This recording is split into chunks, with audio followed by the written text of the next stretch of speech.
Okay, hello everyone, welcome to Pocket Tutor. Last भिडियोमा चाहिँ हामीले बिजनेस म्याथमेटिक्स 2 पोखरा युनिभर्सिटी अन्तर्गत बिजनेस म्याथमेटिक्स 2 को युनिट नम्बर 1 को limit of function, unit number 1 derivatives को लिमिट अफ फंक्शन गरेको थियौं। अब आजको भिडियोमा चाहिँ नि हामी बी नम्बरमा भएको कन्टिन्युटी एन्ड डिस्कन्टिन्युटी को केही क्वेशन्सहरु, केही न्यूमेरिकल्सहरु सल्भ गर्न जाँदै छौं। सुरुमा चाहिँ हामीले यो हाम्रो पोखरा युनिभर्सिटी को 2016 को स्प्रिङमा अनि 2015 को फलमा सोधेको एउटा क्वेशन लिएर आएको छ। हामीले स्क्रिनमा देख्न सक्छौं। यो पोखरा युनिभर्सिटी को स्टुडेन्टहरुलाई चाहिँ एकदमै इम्पोर्टेन्ट नै भइहाल्यो। बाकी हाम्रो त्रिभुवन युनिभर्सिटी, काठमाडौँ युनिभर्सिटी, पूर्वाञ्चलको स्टुडेन्टहरुको लागि पनि यो क्वेशन युजफुल नै हुन्छ। हेर्दाखेरि फरक चाहिँ पर्दैन। अब यो क्वेशन सुरु गरौँ त। क्वेशनले हामीलाई के भनेको छ त भन्दाखेरि a function gx is defined by gx is equal to whole bracket x square minus 9 upon x minus 3 at x is not equals to 3 भनेको छ। अनि अर्को k at x is equal to 3 भनेको छ। अनि find the value of k so that the function gx is continuous at x is equal to 3 भनेको छ। ल यो क्वेशनलाई सल्भ गर्दाखेरि हामीले सोलुसन लेखेर सुरुमा यो क्वेशनले लेख्नु पर्यो। मैले लेखिसकेको छु यहाँसम्म। अब यसपछि हामीले के गर्छौं त भन्दाखेरि taking left hand limit. Left hand limit भनेको चाहिँ के भन्छौं भन्दाखेरि माथिकोलाई हामीले लेफ्ट ह्यान्ड लिमिट भन्छौं एलएचएल, मुनिको पनि यहाँ अर्को फंक्सन पनि दिएको छ भने यसलाई चाहिँ हामी राइट ह्यान्ड लिमिट आरएचएल भन्छौं अनि बिचकोलाई मिड भ्यालु भन्छौं। बिचकोलाई मिड भ्यालु बिचकोलाई चाहिँ फंक्सनल भ्यालु भन्छौं। यो क्वेशनमा चाहिँ हामीलाई मुनि अर्को फंक्सन दिएको छैन, त्यही भएर हामी माथिकोलाई लेफ्ट ह्यान्ड लिमिट भन्छौं, यो मुनिको यसलाई चाहिँ नि हामी फंक्सनल भ्यालु भन्छौं। ल टेकिङ एलएचएल गर्दाखेरि लिमिट सबैतिर लिन परिहाल्यो। Limit x tends to 3 gx is equal to limit x tends to 3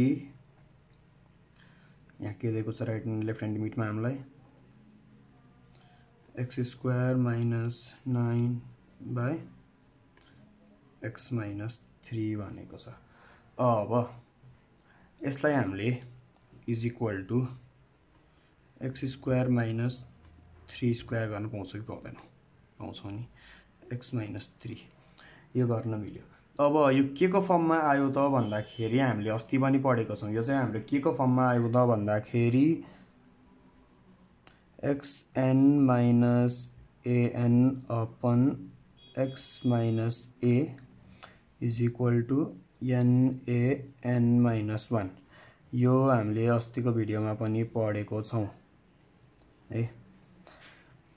यो भिडियो हेरेको छैन भने एकचोटी गएर हेरेर आउँदा हुन्छ। म त्यसको लिंक मुनि डिस्क्रिप्सनमा राखिदिन्छु, त्यो भिडियो हेर्दा हुन्छ। अनि अब यो यतिसम्म भएपछि अब यो हामीले यो फर्ममा आयो भने हामीले यसलाई यही फर्ममा लाँदाखेरि हाम्रो के हुन्छ त xan - n। xan - n भनेपछि हाम्रो x भनेको कति छ, n भनेको कति छ यसमा, n भनेको 2 छ। 2 into a भनेको कति छ यसमा, a भनेको 3 छ। n - 1 2 - 1 यो गर्दाखेरि 2 - 1 भने 1 हुन्छ, 3 को पावर 1 भने 3 is equal to 2 3 जा 6 यति भयो। अब एकचोटी म बोर्ड क्लियर गरिहाल्छु। यति भएपछि यहाँसम्म सारेको छैन भने सारिहालौं है। अब यसपछि हामी फंक्सनल भ्यालुतिर लान्छौं, त्यसपछि के को भ्यालु निकाल्नको लागि।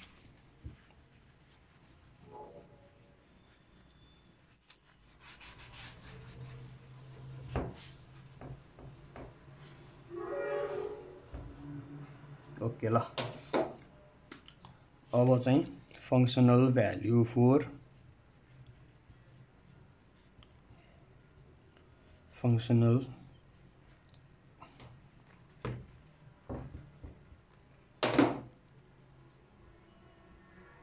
Value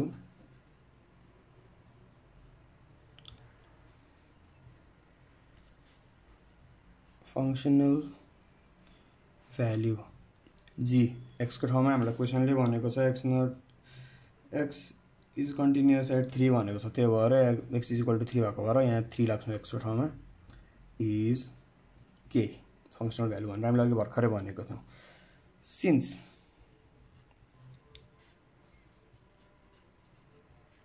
if you can see function is continuous at x is equal to 3, k is equal to g3 is equal to 6.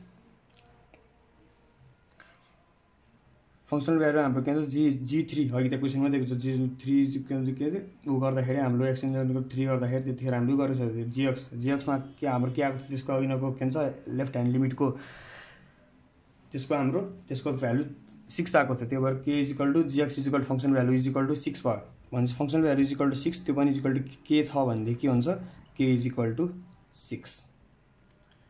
यति गर्ने हो, यो भन्दा के पनि गर्नु पर्दैन। अब यस्तै खालको हामी सिमिलर अर्को एउटा क्वेशन पनि सल्भ गरौँ है। त्यो क्वेशन पनि म एकचोटी यहाँ टिपिहाल्छु।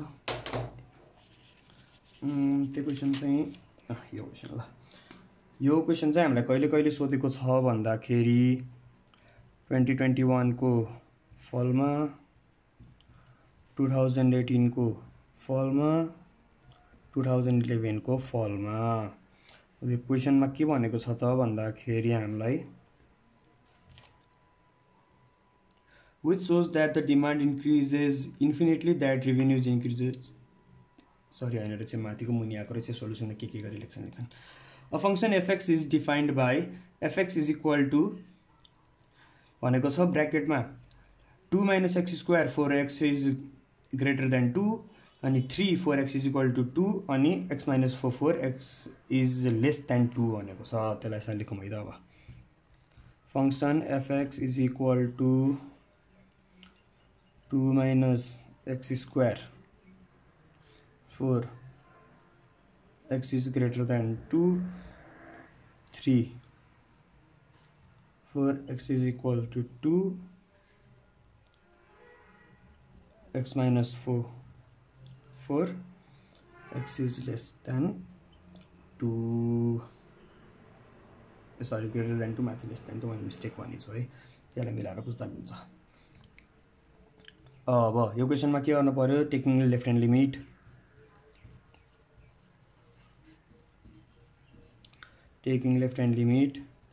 लिमिट लिनु पर्यो। लिमिट x टेन्ड्स टु 2 भनेको छ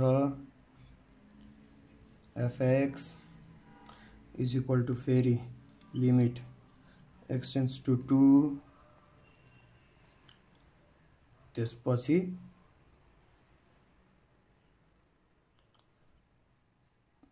2x हैन 2 minus x square sorry 2 minus x square। अब यसलाई यहाँ x भ्यालु राख्यो भने के हुन्छ 2 minus 2 को स्क्वायर हुन्छ इज इक्वल टु -2 आउँछ।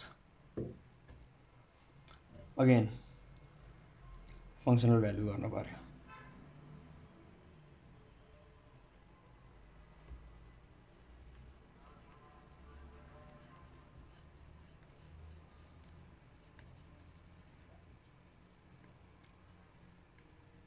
फंक्शनल भ्यालु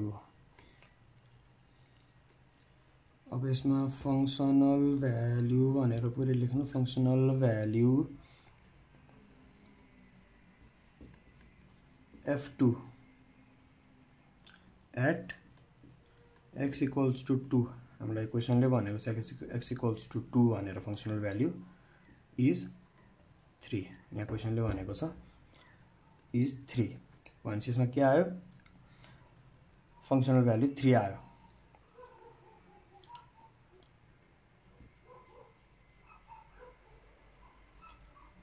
अब फंक्शनल भ्यालु 3 आएपछि हामीले के गर्छौं त भन्दाखेरि अब राइट ह्यान्ड लिमिट निकाल्छौं। चिरो board clear.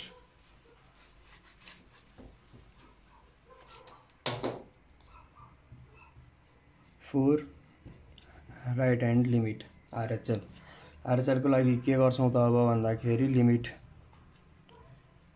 x tends to 2 fx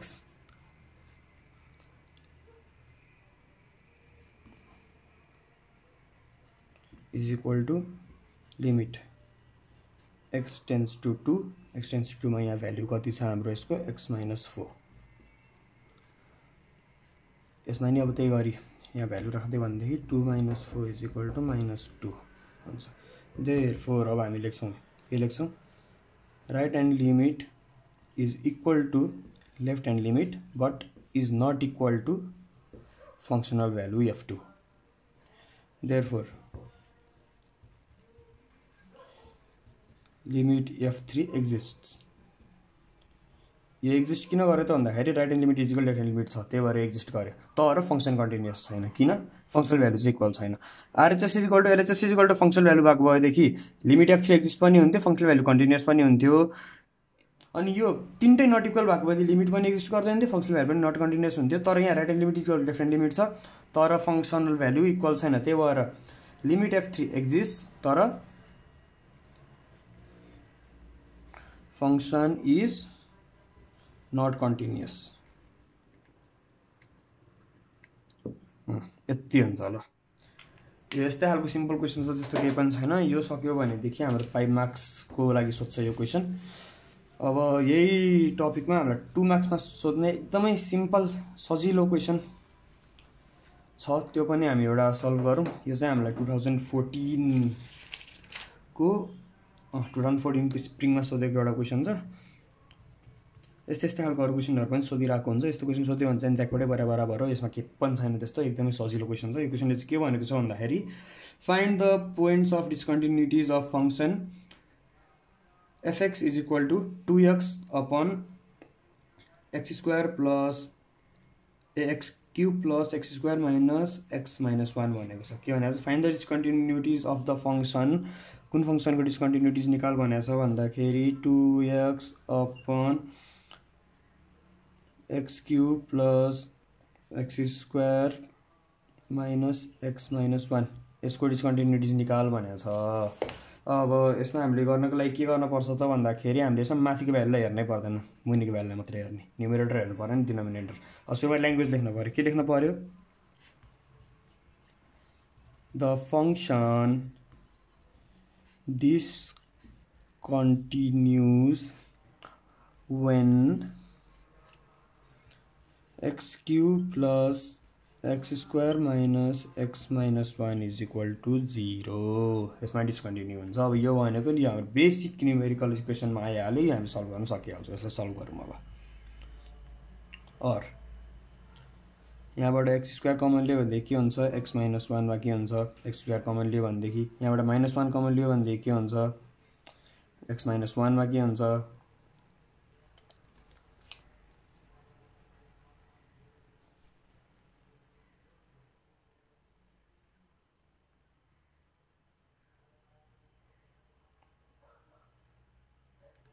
हैन के गरे मैले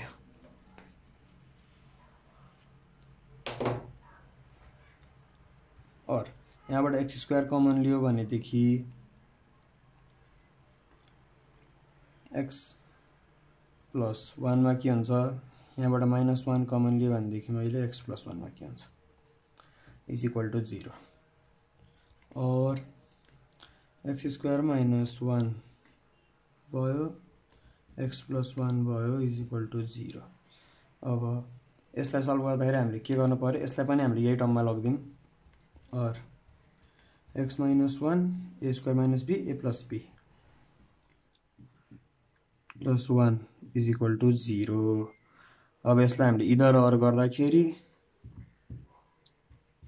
इधर x minus 1 is equal to 0 therefore x is equal to 1 or x plus 1 is equal to 0 therefore x is equal to -1 अब यसमा चाहिँ ल्याङ्ग्वेज लेख्नु पर्यो therefore the function discontinues at x is equal to 1 minus 1 भनेर therefore the function discontinues at x is equal to -1 1 हो यति गर्ने हो यति गरे नि हाम्रो 2 मार्क्स सल्भ 2 मार्क्स सेक्युर्ड भयो यति गरे भने ल 7 मार्क्सको क्वेशन गरौँ आज हामीले आज यतिमै बन्द गरौँ